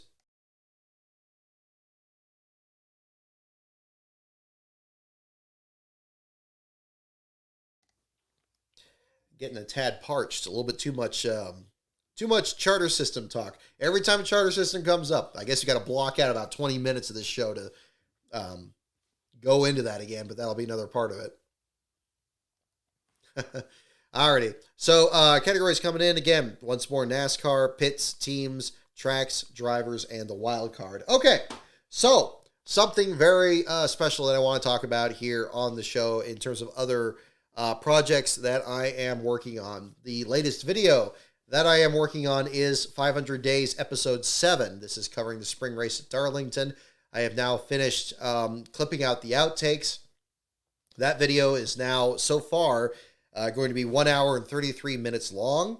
The videos and the overlays, I'm working on that in the process. I'm also in the process of getting the recording for the Mike Harmon video done. So whichever of those two videos is done first will be the next release. So look forward to that coming up here. But that is not what I have here for the show and tell. I have something very important. Check this out. We have our first paper copy of the Derek Cope book. It is on hand here. Here it is. It's an actual thing. It's got actual pages. It's got actual pictures in it. This is actually happening, folks. I know it's been a long wait. I know I did that trailer in 2021. I wanted to release it the same year Derek made his last start. And then it turned out that that team was shutting down at the end of the year. So I had to edit the book again. And then he went to Trans Am. So I edited the book again. But now here it is. There it is. See, it's got the LASCAR logo on it. It does have it has this gray bar down the middle. It won't have that. This is because it's just a test copy of the book. So it just says not for resale on the middle of it here. Not in a great spot there, of course, with Rob Taylor's drawing of the Russ Hamilton picture that Charlie Birch provided here. But we are planning on hopefully getting it released this winter. I would love to have it out by the holidays. I'm still working with the editor on getting a couple of the pictures brightened up a bit so they're a little bit easier to see. But I think the formatting looks good. I think it's just about set. So we are, there it is. There's the cover. It's got a little bit of a crease here. This is the cover designed by Ryan Daly, who did the paint jobs for Starcom Racing, longtime employee there over at the Starcom team, and of course is still very much involved in graphic design. He was very kind to be able to be one of the contributors here to really give this look. We got the back cover. We got my picture, got my mug there on the back. It does have placeholder text here. You see some lorem ipsum going on down there. That's because we don't have reviews for the book yet. I'm in the process of collecting those, and this will be edited. And of course, again, this gray stripe will not be there. That's because the sample, this UPC is also not effective too. It's covering the real one there. But I do have the credits down here for artist Robert Taylor, our good buddy up in Canada, who did the drawing there of the photo by Russ Hamilton Sr., provided by Charlie Birch from his collection in the middle section, and Ryan Daly and his logo down there as well. So it was a team effort to get this together, and I am so excited to get closer to getting this shown to you guys. So there it is. There's the book. It's about the same size as the JD one. So if you have the JD book, it'll fit right next to it there. I think it's the same dimensions. It's like a 5x8 here. So it should fit that very well. I also have some stickers I'm ordering. We're not doing the lanyards this time. We did the lanyards last time with the JD book. I'm doing stickers this time. Our good buddy Comics by Bruno has contributed some designs on that. So again, team effort. We're getting a lot of creative people involved in this, and I think that's going to be really cool. So I have some stickers I've ordered just this week, and I'm going to have those available at the eBay store about the same time that the book is available. Because of shipping these books by media mail, I can't include the sticker in the book. So those will be mailed separately when we have that ready on that. But they will be available. So that's going to be something that's going to come up here. So we're going to get that ready. And I'd love to have this where people can have this. And on top of that, there is going to be a digital version of the book if you prefer digital readers, if you use Kindle or whatever the modern equivalent is. That will be available. And there will be an audiobook that, yes, will be narrated by me. So that is also in the works right now. So we're going to have that available. So there will be all three of those formats. So if you prefer to, if you're unable to read the book, you just want to listen to it at work or whatever, you will have that advantage. You'll be able to hear my lovely voice read through this, which has already been done. We did that over the off season. Just got to get the outtakes clipped out and get that set up. So there it is, folks. The Derek Cope book. The title is Cope. We went with the nice simple title there, just like the JD title. We didn't do a subtitle this time. I felt that would work better. But yeah, so there it is. Get a good view of that. Got a little bit of glare, but you can kind of see that. So I'm very happy with how it looks. I think we only got to make some small tweaks to it here. And this will be, again, the first edition for that. So we'll get that set up here very soon. So, yeah, so let's see here. Ready? Teams wins for the category. Okay, thank you, No Tires, Just Gas. So we'll do some teams questions here to wrap that up there. Alrighty. Yeah, I'm hungry too. I'm with you there. But we'll do some questions here to wrap up for the evening. Hope you've enjoyed the show tonight. We had a little bit of everything here. A little bit of rants and everything else.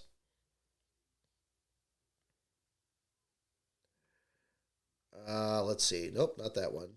We got teams, right? Yeah, teams wins. Okay, here we go. First question for teams.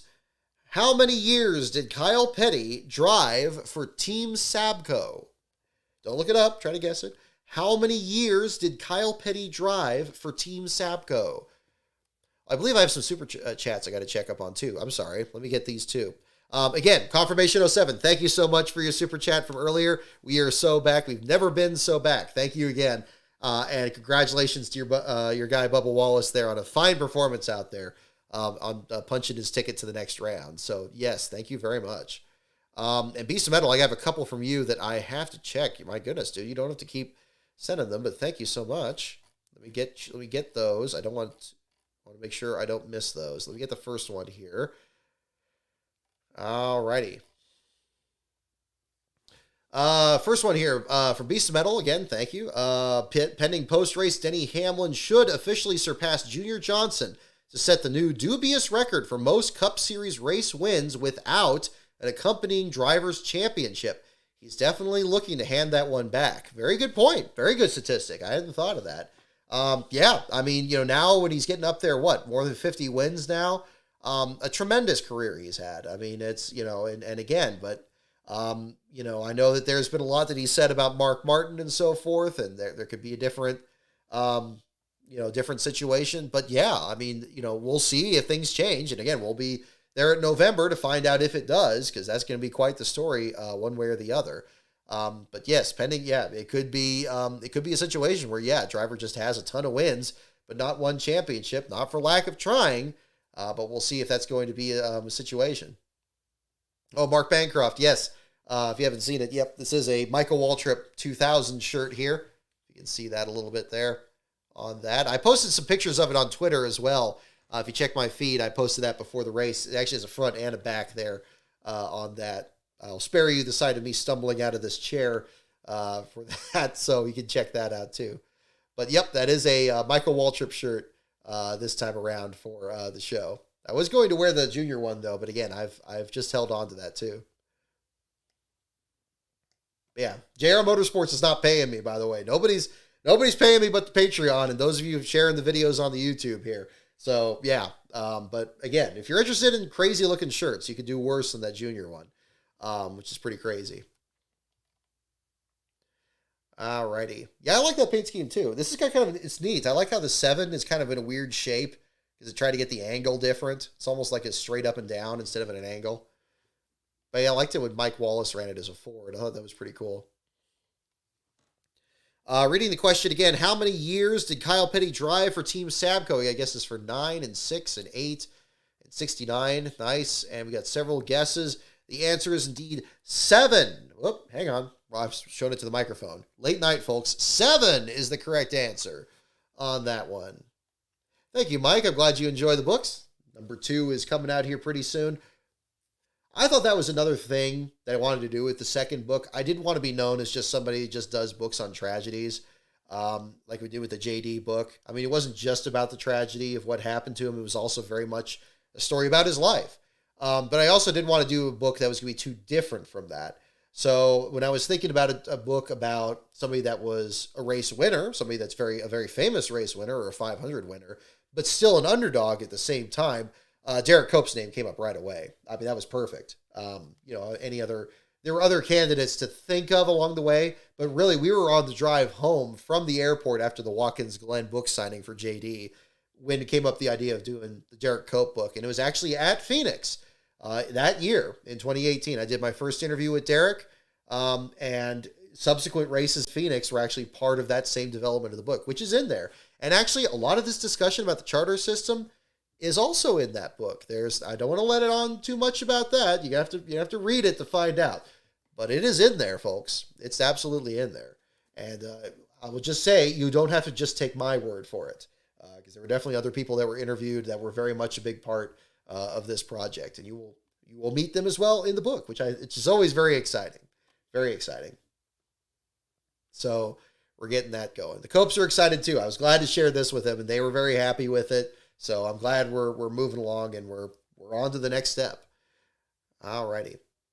So 7 was the number of years that Kyle Petty drove for Team Sapco.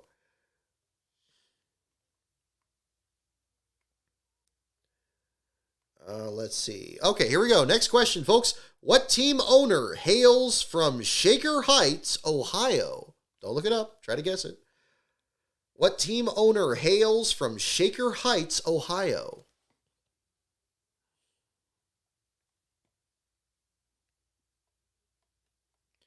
Alrighty. Doesn't have info on Cope Racing RC boats. I don't think I put that in there. That's a very good question, 611 Hornet. I think I had pretty much finished the manuscript by the time that stat came up, and I was like, I couldn't find a good place to put that in there. I think there could have been maybe one place, but yeah, we'll see. I just didn't want to, I can only futz with it so much. I'm sure once it comes out, I'll probably be like, I should have put that in there, put that in there. But that's what the second edition will be for. But let's get the first edition out there, and then people can have that too. So I think that'll be fun to do, especially now the opportunity presents itself to get it done this year and get it for the holidays. That's what we're shooting for. I think we can do that. So probably won't be out before the Phoenix race, but maybe like right after. So kind of similar to what we did with 500 Days last year. What team owner hails from Shaker Heights, Ohio? That is the question. Yeah, this is a tricky one. I don't think we've had this one. Stan Hoover, Chuck Ryder, Jack Roush, Roger Penske. Okay, you got Hoover as well there, Brian. Right on. Thor Sport Guy, Kiekhofer, no clue. Josh Allen, Wilmer Valderrama. There you go. All right, let's see. What team owner hails from Shaker Heights, Ohio? The answer is Roger Penske. Roger Penske is the correct answer. I like the guesses for Hoover. That was a very good guess. But Roger Penske is the correct answer. Kevin Love, you got it. There you go. And I'm sorry, I didn't say this from the last one there. Kevin, you got the last question too. You were the first one to 7 for the years for Sapco Racing there with Kyle Petty. No Tires, Just Gas. You got that one. Blue Moon 95 as well. Handy Manny. I'm not familiar with that show there. Roger Penske is the correct answer. Yeah.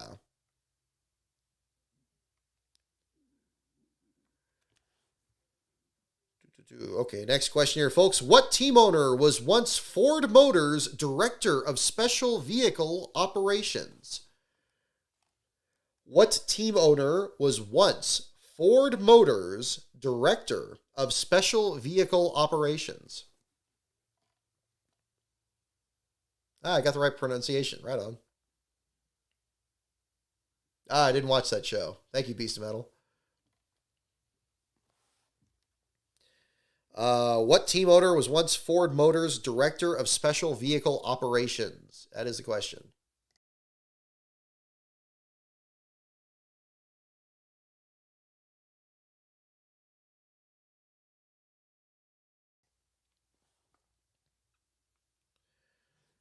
Alrighty. We got guesses for Roush. We got guesses for Yates and Cranifus. Good guesses. Glenn Wood. Yep, these are all very good guesses.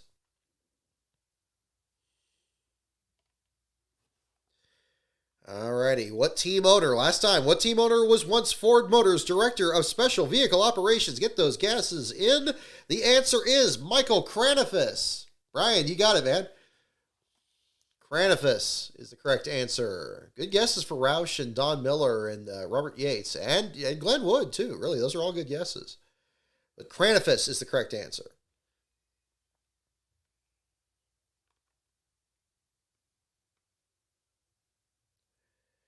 Let's see. Okay. Here we go. So we're gonna do one more question. We'll do one more to wrap up because it's already we're pushing 2 hours and it's it's late on the East Coast. So let's do one more to wrap up for the evening here, folks. Alrighty. So last question of the night, folks. What team owner did Dick Trickle and Phil Parsons drive for in 1993 and 1994? What team owner did Dick Trickle and Phil Parsons drive for in 1993 and 1994? Good pick on teams. We got some good questions here tonight, folks. What team owner did Dick Trickle and Phil Parsons drive for in 1993 and 1994? Last question of the evening. I was making sure I unmuted the mic. Good. Alrighty. Let you guys get the guesses in there. What team owner did Dick Trickle and Phil Parsons drive for in 1993 and 1994? We got the Myers brothers. We got Travis Carter, Stavola, Hedrick, Bud Moore, Travis Carter, Larry Hedrick. There we go. Let's see. Judy Donlavey, Yates, Bechtel. You got 90s soup going on here. I like that. We got some good stuff here. Alrighty. What team owner did Dick Trickle and Phil Parsons drive for in 1993 and 1994? The answer is Larry Hedrick. A lot of you got that. Larry Hedrick is the correct answer. Brian, you got it. Glenn 7000, you also got it. Yes, indeed. Mike Marble, yep. The audiobook's coming, man. I hope to have it released the same time as the book. I think that should be possible. I just need to just sit down and just actually get the audio ready for that. So that will do it for our trivia portion for the show tonight. Let's do one more look here at inspection to see if we have a call here. I don't think we do. Let's see. Owner's points. No, I don't see it there.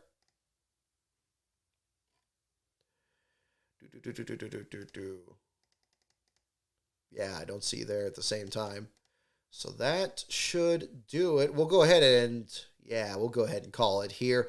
We'll see what the results are. Inspection. They're probably going to take quite a bit of time here with the elimination round of it here. So that will do it for the show tonight. Thank you so much, everyone, for tuning in. The website is, of course, lastcar.info. My Twitter or X feed is at lastcaronbrock. If you're interested in supporting the channel or getting some bonus content and some Last Car swag along the way, definitely check out patreon.com/lastcaronbrock for as little as $1 a month. You get access to behind-the-scenes content, including the progress I'm making on videos and what other videos I do have in the works. On that same note, I do have a video that I'm actually going to be releasing this week, which is a follow-up to Rise of the Field Fillers Episode 11 on Mach 1 Incorporated. We have not only tracked down, through a good friend of ours at Doorstop Nation, or Joe Laricente down there, we got a hold of both Larry Gunselman and Chris Edwards. We did not hear from Chris Edwards in my episode, but you will hear from him this week. And we had a fascinating interview this week. Those of you in the Patreon, $5 and up, have already had access to it. But I plan to have that video go public this week, and you will be able to hear even more stories about Mach 1 Incorporated and a follow-up. So kind of similar to what we did with the Gary Bradbury interview a while back after his episode. We got some more content coming up for you, so keep an eye out for that.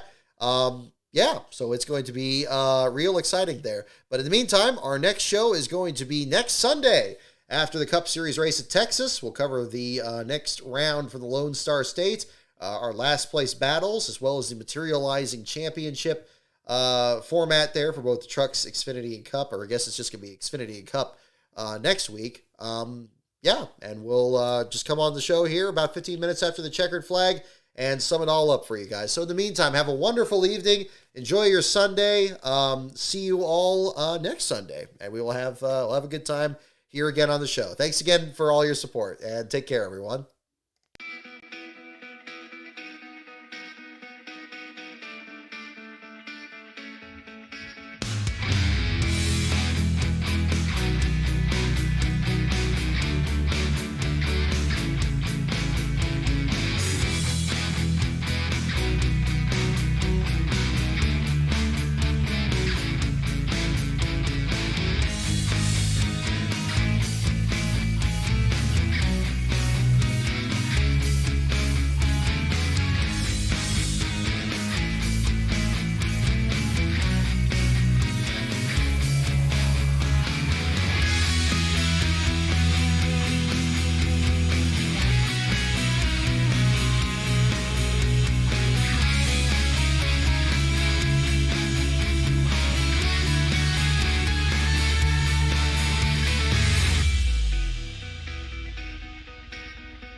Whoop, did I not read all the super chats?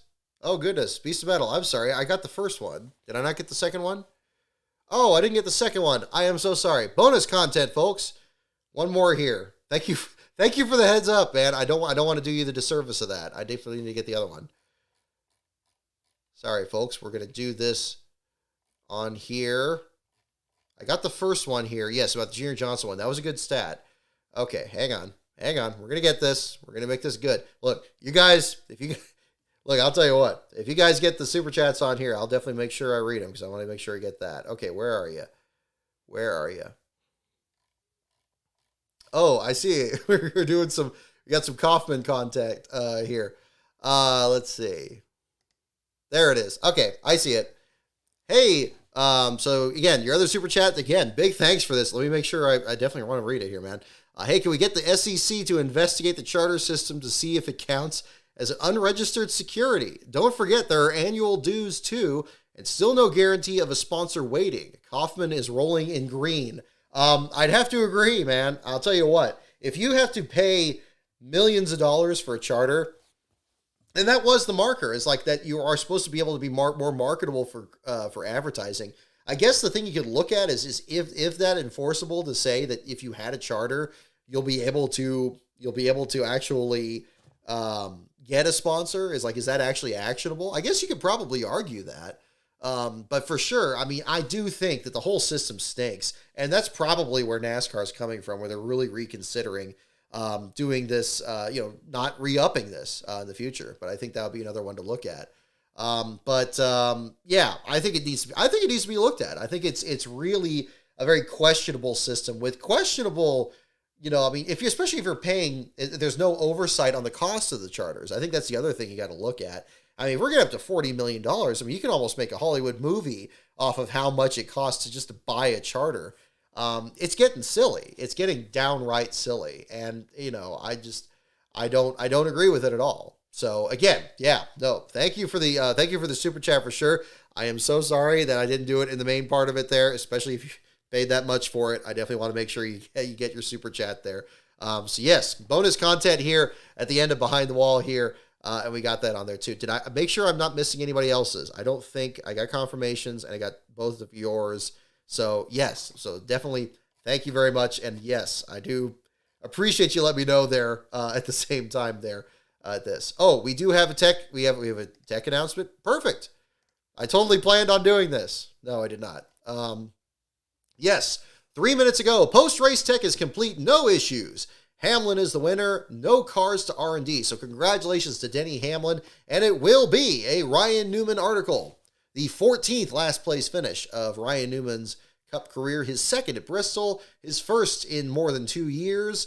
Or no, less than 2 years. It's October of 2021 at the Roval. So just under 2 years. So about 23 months ago. So there you go. So yes, again, special thanks to Beast of Metal. Thank you so much for the super chats there, man. And I completely agree on the charters. That needs to be looked at again. We will find out. You want to see the closing animation again? We're going to do it again. How about that? See you in Texas, folks.